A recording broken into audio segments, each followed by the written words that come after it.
అందరికీ praise lord. దేవుని నామానికి మహిమ కలుగును గాక. మీరందరూ బాగున్నారు కదా? మీరు పెడుతున్న ప్రతి ప్రార్థన రిక్వెస్ట్కి అనేది మేము ప్రార్థన చేస్తూ ఉన్నాం. మా ఆశ అంతా ఒకటే, ఎక్కడైతే మీరు తృణీకరించబడ్డారో, ఎక్కడైతే వెలివేయబడ్డారో, ఎక్కడైతే గుండెలు పగిలిలాగేడ్చారో అదే స్థలాల్లో నా ప్రభు మీ అందరినీ హెచ్చించబోతున్నారు. విశ్వాసంతో ప్రార్థన చేయండి. ఘనమైన విజయాలు ఖచ్చితంగా నా ప్రభు మీ అందరికీ దయచేస్తారు. God bless you all. మనందరం ఒక అవకాశం కోసం ఎదురు చూస్తూ ఉంటాం. ఒక ఉద్యోగం విషయంలో అవకాశం వస్తే బాగుండు, వ్యాపార విషయంలో అవకాశం వస్తే బాగుండు, వివాహం విషయంలో అవకాశం వస్తే బాగుండని పలు రకాల ఆలోచనలు మనకు కలిగి ఉంటాం కదా. కానీ ప్రియ సంగమా, మన జీవితంలో చాలామందికి అవకాశం ఇస్తూ వచ్చాం. స్నేహితులకి ఇచ్చాం, మోసం చేశారు. బంధువులకి ఇచ్చాం, ఒంటరిగా మిగిలిపోయాం. అధికారులకి ఇచ్చాం, మన జీవితం ఏమైపోయిందో మనకి అర్థం కాలేదు. చాలామందికి మన జీవితాన్ని వారి చేతిలో పెట్టి ఎన్నో అవకాశాలు ఇచ్చి చివరాఖరికి మనమే ఒంటరిగా మిగిలిపోయాం. కొంతమంది అంటారు, అన్న అనవసరంగా నా జీవితాన్ని వారి చేతిలో పెట్టానన్నా, అనవసరంగా వారిని నమ్మేనన్నా, అనవసరంగా నా మనస్సంతా వారికి ఇచ్చేసాను, ఈరోజు నా బ్రతికే పడైపోయింది, ఏం చేయాలో అర్థం కాని పరిస్థితిలో మానవుడు మిగిలిపోయాడు.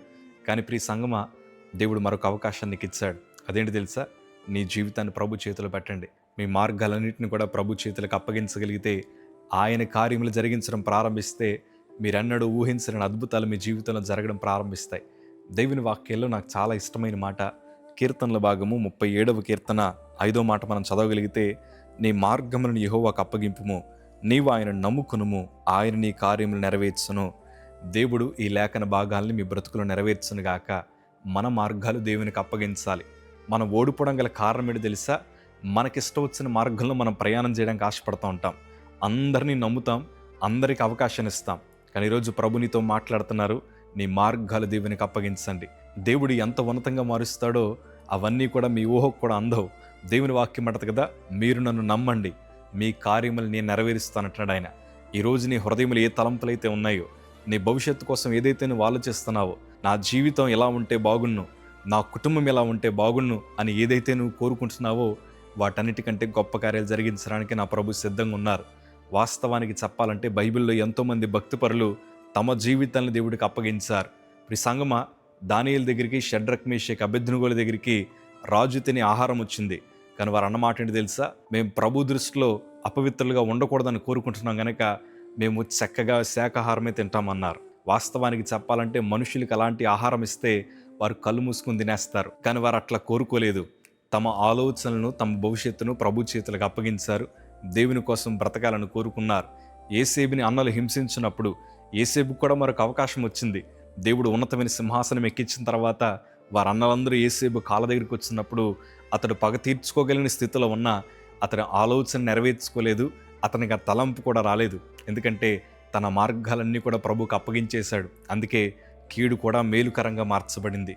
మా జీవితాలలో బలపరచబడ్డం గల కారణం ఏంటి తెలుసా? మా మార్గాలు ప్రభువుకు అప్పగించాం. ఇప్పటిదాకా ఎన్నో సంవత్సరాలు నా జీవితాన్ని లోకానికి అప్పగించాను, స్నేహితులకు అప్పగించాను, చెడు వ్యసనాలు నేర్పించారు, పాపంలోకి ముంచేశారు, రకరకాల తలంపులు నా జీవితంలోకి వచ్చాయి. నా జీవితం అంతా నా చేతులారా పాడు చేసుకున్నాను. చివరాఖరికి మరణం నా దగ్గరికి వచ్చిన తర్వాత ఇంకందరూ చేతులు ఎత్తేసాక ఏం చేయాలో అర్థం కాలేదు. దేవుని వాక్యం నన్ను బలపరిచింది. నా జీవితాన్ని ప్రభు చేతిలో పెట్టమన్నారు. వెనువెంటనే మరొక మాట ఆలోచించకుండా నా జీవితాన్ని ప్రభు చేతిలో పెట్టగా నేను అనుకున్న దానికంటే ఉన్నతంగానే దేవుడు హెచ్చించడం ప్రారంభించాడు. అదే ధైర్యంతో అంటున్నాను, మీ బ్రతుకులు దేవుని చేతిలో పెట్టండి. చాలామంది ప్రేమించిన వారి చేతిలో తమ జీవితాలను పెట్టి మోసపోతూ ఉన్నారు.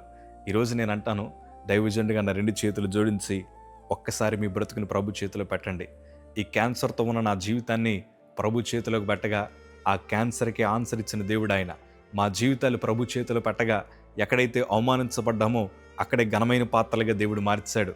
నేను ప్రభు సేవలోకి వచ్చిన తర్వాత చాలామంది అన్నారు, అయ్యా నువ్వేంటి డాక్టర్ చదవడం మానేసావు?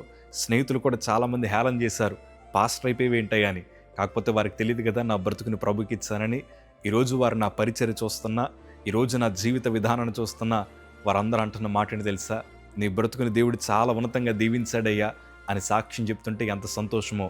ఒకప్పుడు రాంగ్ డెసిషన్ అన్నవారే ఈరోజు కరెక్ట్ డెసిషన్ తీసుకున్నామన్నారు. వాస్తవానికి చెప్పాలంటే నేను తీసుకున్న నిర్ణయం అంతా ఒకటే, నా ప్రభుకి నా జీవితాన్ని అప్పగించాను, ఆయనకు అవకాశం ఇచ్చాను. ఆయన నా కోరికను నెరవేర్చడమే కాదు, ఉన్నతంగా ఆశీర్వదించడం ప్రారంభించాడు. బైబిల్లో చాలామంది భక్తిపరులు తమ జీవితాన్ని ప్రభు చేతిలో పెట్టారు కాబట్టే ఇప్పటికీ వారి బ్రతుకులు ఆదర్శవంతంగా ఆశీర్వాదకరంగా మన కళ్ళ ముందరున్నాయి.